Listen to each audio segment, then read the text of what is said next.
How y'all doing? Welcome to the very first episode of our podcast, All Things Space. Let's get right into our first topic, the moon.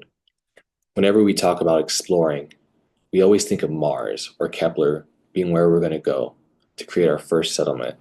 And that makes a lot of sense. A new planet, a new world to explore. But we got the biggest training ground right next door, the moon. The moon is cold, it's bleak, has low gravity, and it's 250,000 miles away.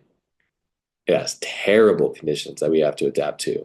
The very low escape velocity and distance, making return trips relatively easy. If we want to get serious about creating forward bases all around the solar system and beyond, we're going to have to get this right. As of right now, SpaceX and NASA are working in collaboration with the Artemis program. The Artemis program is our nation's mission to get boots on the ground on the moon, with the moon lander being designed and built by SpaceX engineers and technicians. The design for the lander is a modified version of Starship, the biggest and most technologically advanced rocket ever created. This modified version is called the Human Landing System, or HLS.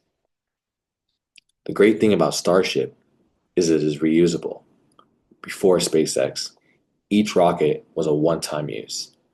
It would be like flying an airplane across country and then having to build a new vehicle from scratch to get home. Not only is this vehicle reusable, but it has an enormous payload of around 150,000 kilograms. This is more than 20 times the current payload of the Dragon capsule. This means we can bring an enormous amount of critical life support infrastructure with each launch. Utilizing the moon's low escape velocity, the speed in which an object needs to move to escape a celestial body's gravitational pull, return trips are significantly easier, requiring less fuel. Here's where it gets even better. NASA has already tested a technology called MOXIE that was designed for creating breathable oxygen from Mars' atmosphere. They did not just test it in a lab. They put that on a rover and actually did it on Mars. And while the moon does not have an atmosphere, the surface layer of the moon contains an abundance of oxygenated material. With time and engineering, we can utilize a similar system to acquire the breathable oxygen humans need from the soil. And that's not all. Utilizing a similar system and process, we can produce rocket fuel from the moon as the source.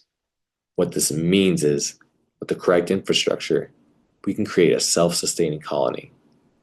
The technology was proof tested on Mars. We can proof test it right next door. You're probably thinking, we should just skip the moon and go to Mars. The moon isn't even a planet. But think about this. We use the moon as a forward base where the real launches happen. With the lower escape velocity, the moon is a superior launch pad in which we can maximize our resources for sending them out. The more efficient we are at sending out spacecraft, the sooner we start settling on other planets. As of right now, we have already tested Artemis 1, with Artemis 2 scheduled in April 2026. Based on the historical averages, I would add an additional 2 years, but who knows?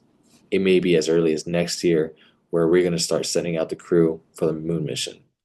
And when Artemis 3 rolls around, this is where we'll put boots on the ground on the moon. Mars is the primary destination, but going to the moon is going to be humanity's stomping grounds.